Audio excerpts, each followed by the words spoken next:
Welcome to Chillin' 101. We hope this video helps. You'll start by confirming prerequisites, verify your account type, and have a concise message template ready. Next, open the Outlook desktop app and sign into the account you'll configure. Once done, go directly to the File menu to access account tools. This step matters because auto-reply options differ by account type. Make sure to check whether you need server-side, Exchange/Office 365, or client-side settings for consistent behavior across devices. You now configure automatic replies. Select File, then Automatic Replies if using Exchange or Office 365.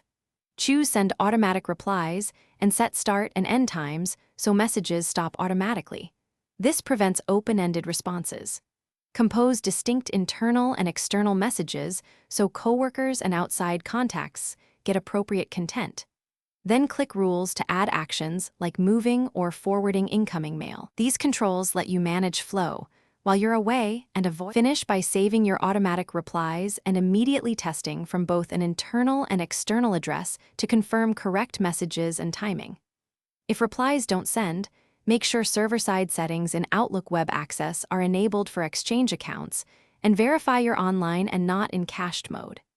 If problems persist, restart Outlook, force a sync, and reapply rules. One key troubleshooting tip: check mailbox size and server quotas because oversized mailboxes can block automatic actions. Thanks for watching. Consider subscribing if we helped you.